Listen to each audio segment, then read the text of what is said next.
예수님께서 십자가에 우리의 죄를 대속하는 제물이신 하나님의 어린 양으로 달리시게 되셨습니다.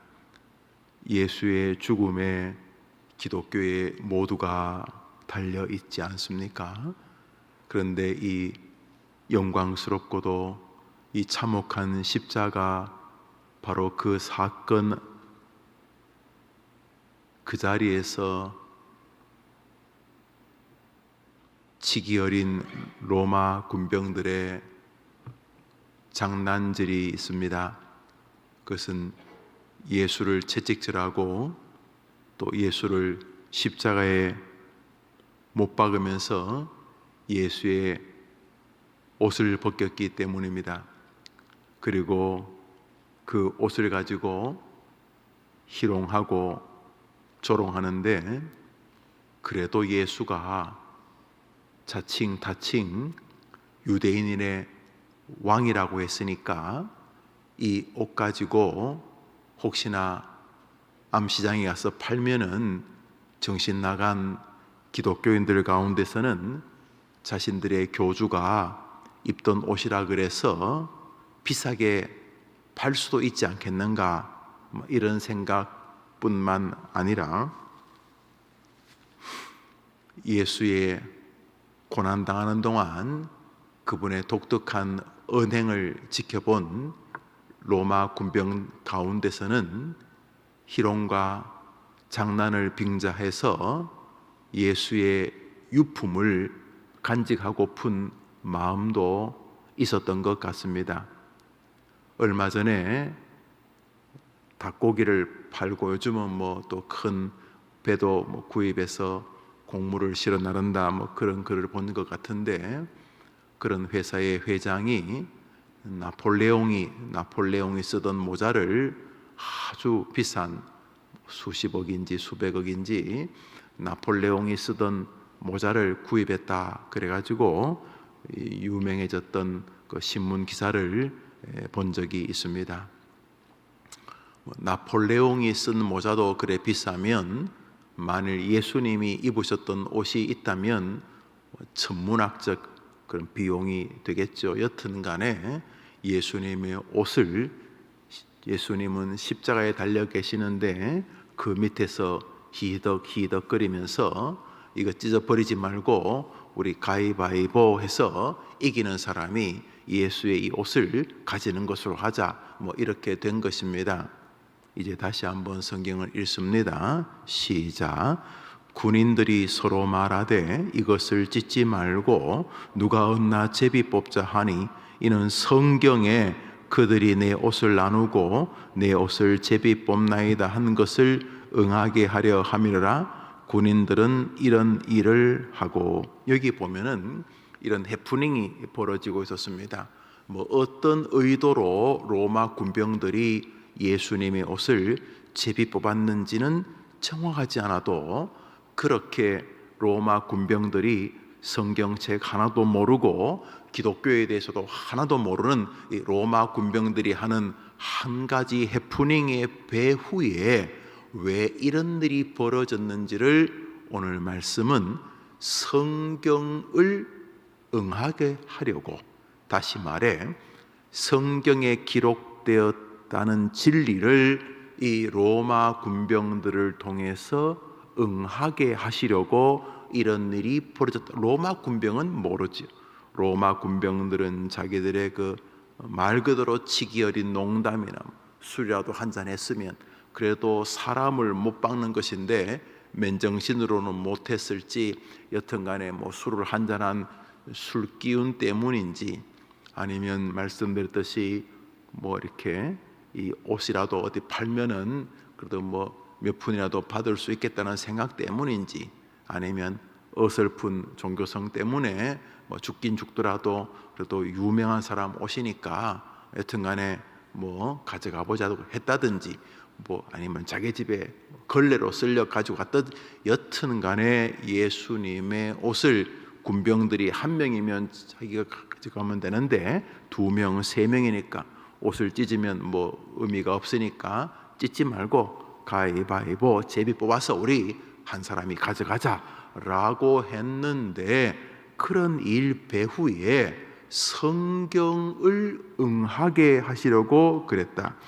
시편 69편을 보면은 그들이 나의 옷을 제비 뽑나이다 라고 하면서, 짧게는 구약성경 시편, 넓게는 구약성경 전체를, 다시 말해 예수 그리스도가 구주란 사실을 구약이나 신약이나 똑같이 증명하지요.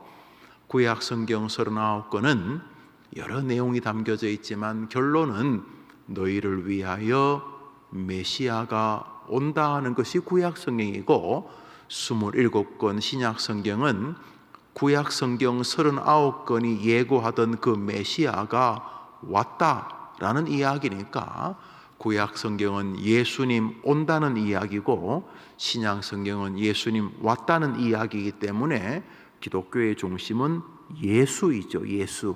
우리 교단도 대한민국에 있는 장로교적 정치체제를 가진 예수교, 대한예수교 장로회.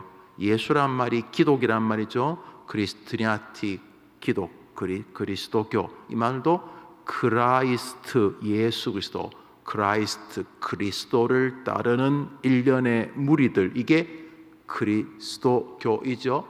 크리스찬, 기독교인, 교인, 혹은 좀 비아냥거리는 예수쟁이, 이런 말도 다 기독이 크라이스트를 따르는 사람들, 예수쟁이, 예수를 따르는 사람들, 똑같은 말이죠. 그러니까 불신자들도 기독교인들을 정확히 이해합니다. 성령쟁이, 교회쟁이 이렇게 부르지 않고 예수쟁이, 불신자들의 말 안에도 기독교의 정체성이 분명히 들어가 있죠. 그러니까 예수와 상관없는 기독교 생활은 사실은 기독교인이 아니죠. 그 사람은 강단 앞에 부처상이 있든 마음의 상이 있든 삼신 할머니가 있든 별 상관없이 그게 예수든 뭐든 간에 나 좀 도와주시오, 이런 거의 원시적 종교이죠. 그러나 조금씩 신앙을 알아가게 되면 이게 예수를 믿어서 은혜를 입고 복 받고 이런 건 다 기독교에 있죠. 그런 거 있죠. 있는데 이제 조금 신앙이 이렇게 이해되고 또 말씀을 듣고 떠나서 이렇게 자신과 하나님 사이에서 신앙, 양심 이런 것들을 조금씩 묵상하다 보면, 이 기독교는 예수라고 하는 이 베들레헴 마우간에 태어나서 30여 년 사시다가 십자가에 죽으시고 죽은 지 사흘 만에 부활했다고 하는 이 예수라고 하는 이 독특한 한 사람과 자꾸 이게 부대끼게 됩니다. 하다못해 기도도 성경이 얼마나 그 기라성 같은 훌륭한 사람이 많이 나오는데, 모든 기도 예수님의 이름으로 기도합니다. 아니 많이 나오죠. 아브라함도 나오고 다윗도 나오고 성령님도 나오고 다 나오는데, 왜 기도를 예수라고 하는 그 인간의 이름을 놓고 기도하는가? 시간이 지나면서 왜 예수를 믿느냐 안 믿느냐를 가지고 천국에서 심판의 결정의 기준으로 삼는가? 왜? 무엇 때문에 그러는가? 또 먹든지 마시든지 하나님 영광을 위해 하라는데, 하나님 영광을 위해 하는 게 뭐냐? 예수님, 하나님의 영광을 제일 잘하는 예수님이 하늘에 올라가시면서 우리 보고 땅끝까지 이르러 천하 만민에게 나의 증인, 예수의 증인이 되라. 복음이죠. 복음. 예수가 구주다. 이 굿뉴스를 전하는 인생이 되라. 하나님을 세상에서 제일 잘하는 사람이 예수님인데, 그 예수님이 하늘로 올라가시면서 우리에게 하나님 영광을 위해서 하루에 손가락을 하나씩 자르라든지, 하나님 영광을 위해서 머리카락을 한 줌씩 아침마다 뽑으라든지 이런 말을 하지 않고, 왜 예수 자기를 사람들에게 전하라고 했는가? 하나님의 영광을 위해 사는 것이 인간의 목적인데, 왜 하나님의 영광을 돌리는 길이 뭔지 제일 잘하는 그분이 왜 사람들에게 자기 예수를 증거하라고 했느냐? 왜냐하면 예수를 증거하는 게 인간이 하나님께 영광을 돌리는 최고봉이기 때문인 거죠. 그렇잖아요. 아니 삼위일체 하나님이고 늘 하나님과 함께 하시고 하나님이면서 인간에 오신 그 성육신 하신 예수님이 하늘로 올라가시면서 지상 명령으로 자기 예수를 사람들에게 증거하라 그러고 올라간 이유는 그게 하나님께 최고로 영광을 돌리는 일이기 때문 아니겠어요? 안 그렇겠어요? 그러니까 어문이라지 말고 예수를 예수. 남에게만 불신자에게 예수를 말하는 것을 보통 선교라 그런다면 예수 믿는 사람들끼리 예수 이야기라는 것을 성도의 교통이라, 성도의 교제. 아무도 없으면 지 혼자 해. 나 네가 왜 사니? 뭐 하려고 사니? 아이고 벌써 이 70년이나 80년이나 살았는데 이 인간아 이러면서 자꾸 자기한테 헛소리하지 말고 자꾸 자기한테라도 야 예수가 얼마나 좋으냐. 김영우 너 임마 예수 믿고 너는 수지 맞은 인간이야.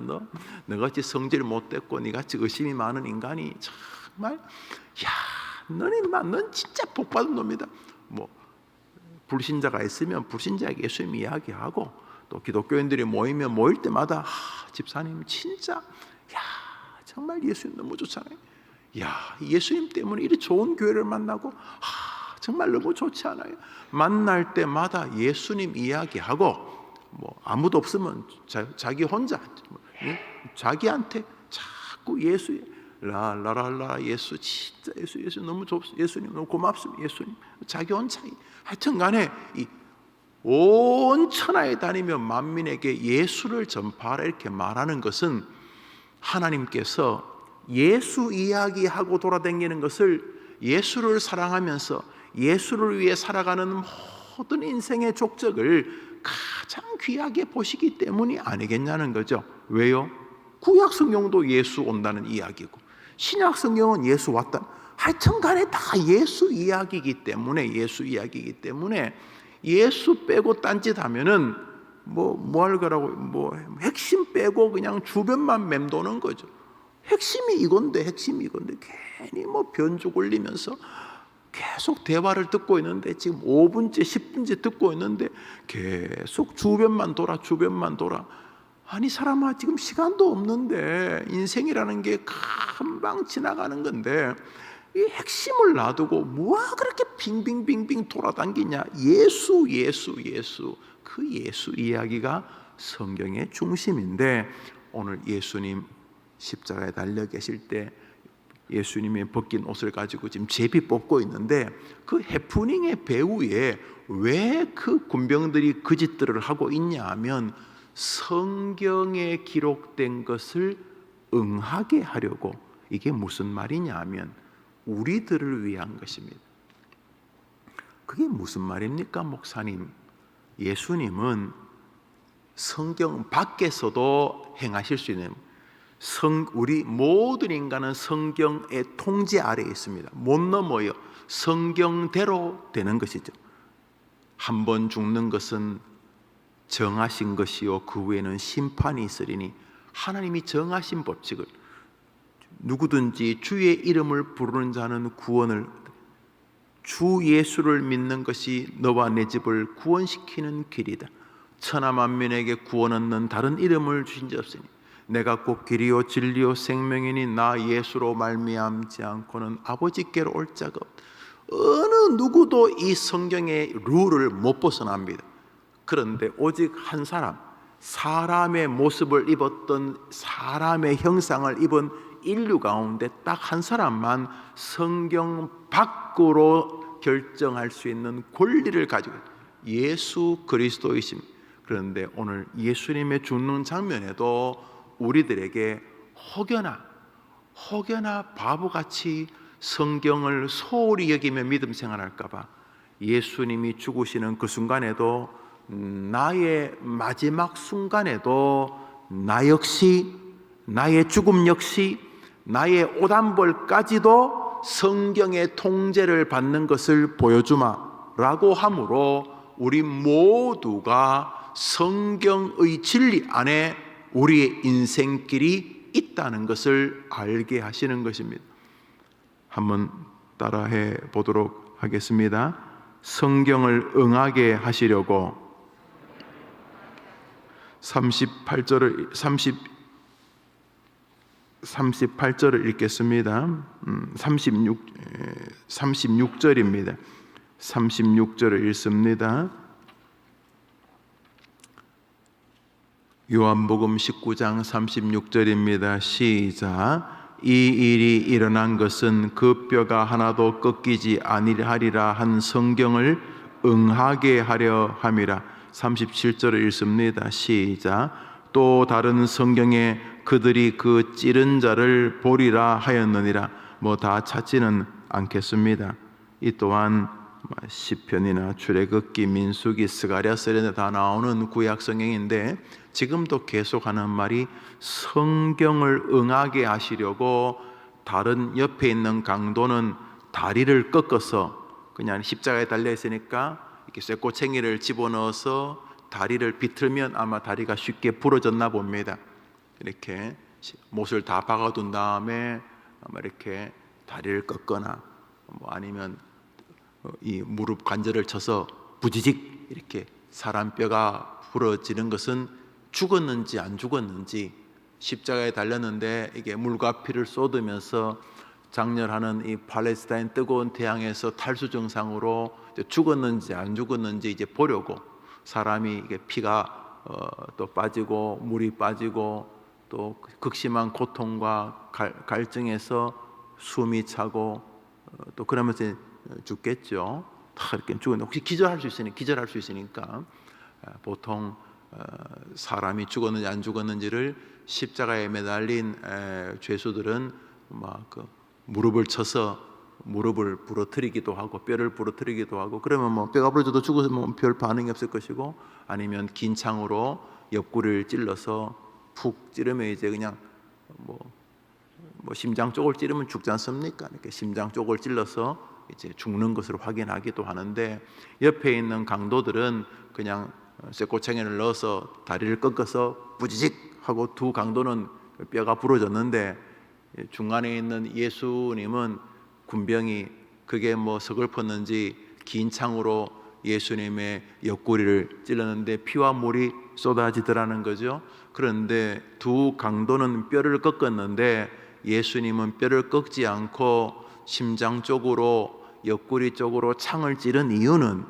그저 로마 군병의 기호에 따라서가 아니라 성경에 그 뼈를 꺾지 아니하시고라고 하는 구약 성경에서 예수님을 예언했던 그 말씀을 응하게 하시려고 그랬다, 이 이야기입니다.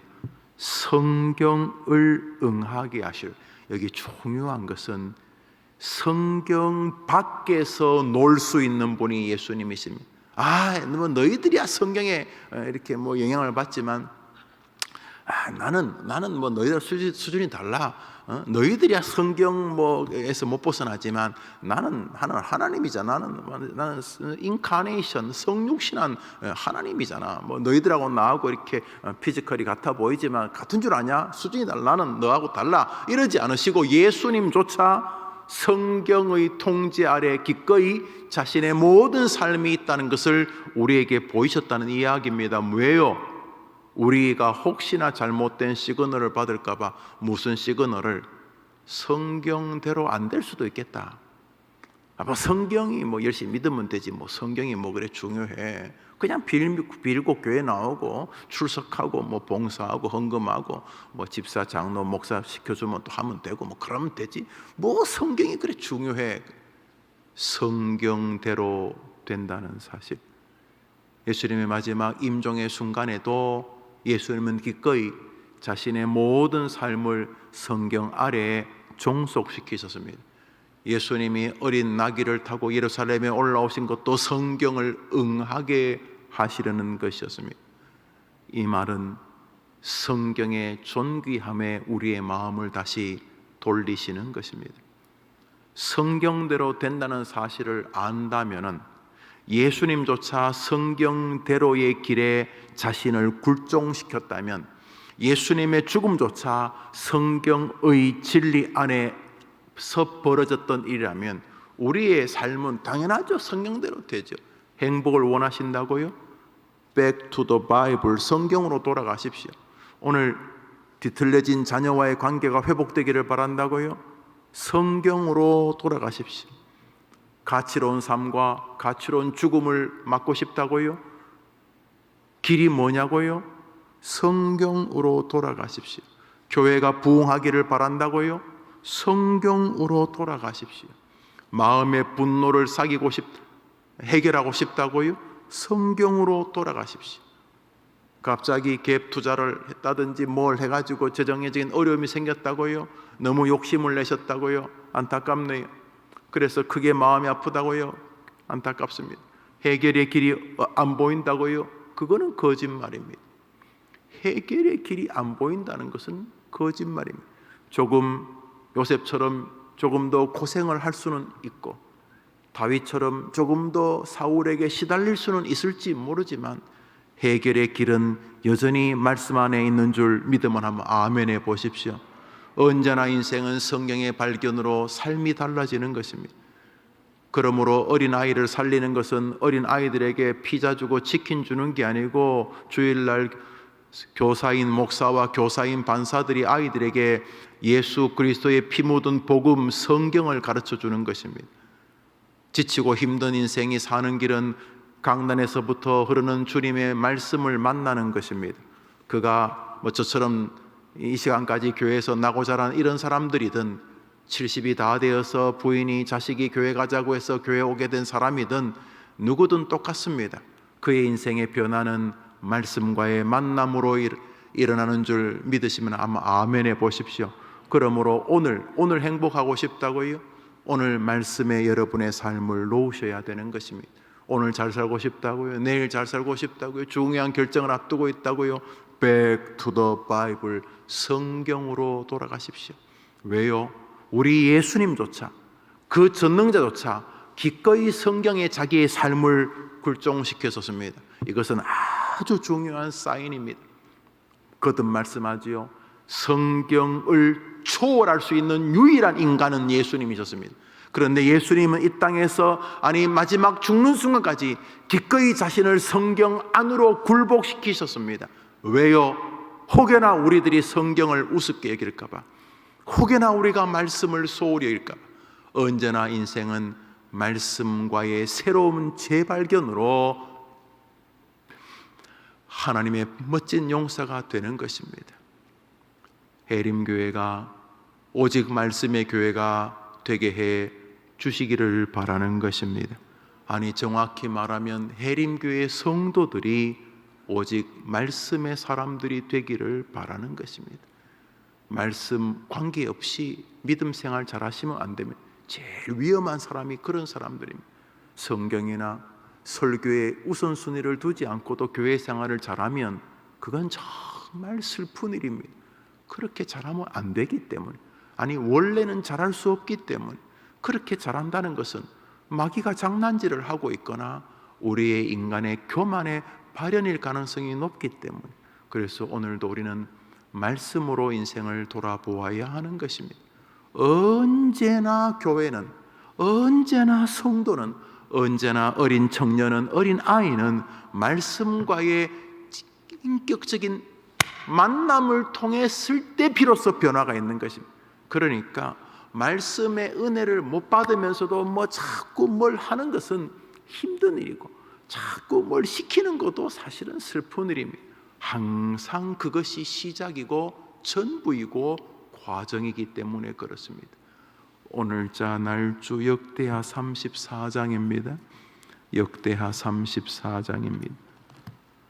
오늘자 날주 역대하 34장입니다. 약관 8살짜리 요시아라는 어린 아이가 임금의 자리에 오릅니다.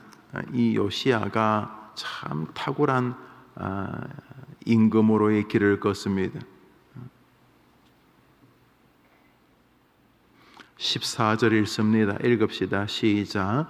무리가 여호와의 전에, 역대하 34장 14절 시작.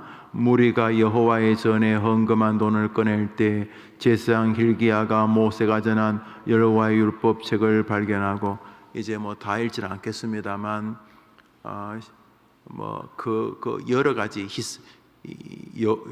히스기야가 죽은 다음에 이제 므낫세 그 아들이 통치하는 동안 나라가 이상해져 버렸어요. 므낫세는 온갖 우상을 다 복원시킨 정말 몹쓸인 거예요. 뭐 끝에 조금 하나님의 그 어떤 긍휼과 은혜를 좀 구하게 됩니다. 그 포로로 잡혀가지고 얻어터지면서. 그렇지만 나라 전반에 그 므낫세가 통치하는 동안 말씀의 그 권위도 사라지고 또 말씀을 가지고 있으면 죽이고 그래가지고 국민들에게 이렇게 성경책이 사라져 버렸어요. 성경책 가지고 있으면 므낫세가 죽이고 막 그랬나 봅니다. 그래서 므낫세가 통치하는 동안, 므낫세가 굉장히 길게 므낫세가 통치하는 동안 그 북한처럼 성경책이 사라졌어요. 수십 년이 흐른 다음에 8살짜리 요시아가 이제 임금이 되는데, 이 요시아가 그 조상들 다윗의 길을 쫓으면서 우리 어릴 때부터 이렇게 좀 제대로 된 제사장들 옆에 사독 같은 제사장이 있어서 이제 하나님에 대한 이야기를 듣게 됩니다만, 뭐 제사장도 성경책을 구하기가 어려운 시절이 되었나 봅니다. 그러던 어느 날 성전을 좀 청소하라고, 그리고 또 성전인데 우리 하나님이 청소하다가 헌금함을 툭툭 털어보니까 거기 헌금함에 뭐 한쪽 구석에 뭐 교인들이 헌금한 것이 좀 있어서 그 누군가가 성경책을, 모세의 성경책, 모세오경 같죠? 성경책을 그 헌금함 그 구석에 이렇게 숨겨놔. 그래서 보니까 성경책이 하고 나옵니다. 그래서 제사장이 이걸 들고, 임금님 율법책이 나왔습니다. 그러신가? 한번 읽어보시게 하고 율법책을 읽습니다. 율법책을 읽는 동안 이 임금의 마음이 깊이 뜨거워지기 시작합니다. 눈물을 얻고 옷을 찢고 우리가 어디서부터 문제가 벌어졌는지를 깨닫게 됩니다. 18절을 읽습니다. 18절입니다. 시작. 서기관 사반이 또 왕에게 아뢰어 이르되 제사장 hil기야간에게 책을 주도이다 하고, 사반이 왕 앞에서 그것을 읽음에 19절 읽습니다. 시작. 왕이 율법의 말씀을 듣자 곧 자기 옷을 찢더라. 우리 30절을 봅시다. 30절 읽습니다. 30절 시작. 여호와의 전에 올라가매 유다 모든 사람과 예루살렘 주민들과 제사장들과 레위 사람들과 모든 백성이 노소를 막론하고 다 함께 앉으라. 왕이 여호와의 전 안에서 발견한 언약책의 모든 말씀을 읽어 무리의 귀에 들려주고, 말씀이 들려지자 임금이 변하고 나라가 변하고 백성이 변하고 이스라엘이 변하게 됩니다. 하나님께서 그 나라에 다시 찾아와 복을 주셨다는 이야기 올시다. 우리의 내면도 마찬가지입니다. 믿음 생활이 이상해지면 여러분을 누군가가 속을 끓거나 교회에서 질투가 생겼거나 뭐 여러분이 약해졌거나 뭐 그게 아니고, 우리의 믿음 생활에 문제가 발생한다면은 말씀과의 관계에서 문제가 발생한 것입니다. 더 이상 말씀이 은혜가 아니고, 더 이상 말씀이 감격이 아니고, 더 이상 말씀을 대하는 태도가 거룩한 의무가 아니 되었기 때문입니다. 언제나 우리의 문제는 말씀과의 관계에 있습니다. 오늘도 주의 말씀을 묵상하는 자는 복 있는 사람이라는 시편 1편의 시편의 관문은 영원한 진리인 것입니다. 복 있는 사람은 여호와의 말씀을 즐거워하여 그 말씀을 주야로 묵상하는 자다. 그는 시냇가에 심은 나무가 계절을 따라 푸른 열매와 잎사귀를 내는 것 같다는 이 말씀은 영원한 진리인 것입니다. 예수 그리스도조차 말씀 안에 있었다고 우리에게 말하려고 하는 것은 우리에게 성경으로 우리의 모든 마음을 다시 돌리시려는 것 아닙니까? 그 마음에 말씀의 진리가 있어야지만 오늘도 이길 수 있는 거죠. 우리의 위대한 한 세대, 두 세대의 선교사들이, 순교자들이 어떻게 순교합니까? 그냥 남들 눈 때문에 그냥 뭐 믿음 있는 척해서 순교하는 것입니까? 불가능하지 않습니까? 어떻게 순교합니까? 그 안에 나를 믿는 자는 죽어도 살겠고 하는 그 강력한 말씀이 그를 붙들어야 살 수 있지 않습니까? 기도도 마찬가지예요. 기도도 뭐 책상 두드리고 내 앞에 있는 탁자를 침으로 다 덮을 만큼 소리를 지른다고 해서 기도가 응답되는 게 아니고, 누구든지 내 이름으로 구하라 그리하면 받으리라, 구하라 그리하면 주시리라, 두드리라 그리하면 열리리라, 구하는 자에게 주시리라, 입을 크게 열라 내가 채우리라. 구하는 자에게 주님이 친히 응답하시겠다고 하셨던 그 말씀을 얼마나 더 강하게 붙드느냐가 향후의 기도가 고함을 지르는 기도든 조용히 묵상하는 기도든 강력한 기도가 되는 것입니다. 말씀을 떠나서는 아무것도 정상적인 기독교 생활이 불가능한 것입니다. 말씀이 떠나면 이골만 남습니다. 말씀이 떠나면 체면만 남습니다. 말씀이 떠나면 경륜만 남습니다. 말씀이 떠난 기독교인들이 주로 하는 소리가 왕년에 내가 말이 청년 시절에, 왕년에 내가 젊을 때에, 뭐 고마운 일이 있죠. 왕년에 하나님이 도와오신 건 너무 고마운 일이죠. 지금은 어떻습니까? 왕년, 내가 말이지 전도사 시절에, 내가 말이지 부목사 시절에, 왕년에 그래 고마운데, 지금 담임 목사인 지금은 어떤데? 지금은 너의 말씀 생활이 어떤 것인데? 오늘도 우리 주님은 말씀 안에 모든 좋은 것을 담아 두신 것입니다. 오직 말씀, 이거의 단순한 표가 아니라 우리 개혁교회의 전부인 것입니다. 오늘도 말씀을 읽고 묵상하고 먹으면서 그 말씀이 여러분의 영혼을 소생시킬 뿐만 아니라 그 말씀이 오늘 여러분의 삶을 힘있게 견인하고 오늘 여러분의 삶을 뒤에서 힘있게 밀어주는 능력인 것을 경험하는, 말씀과 동행하는 하루 되기를 주님의 이름으로 축복합니다. 축복합니다.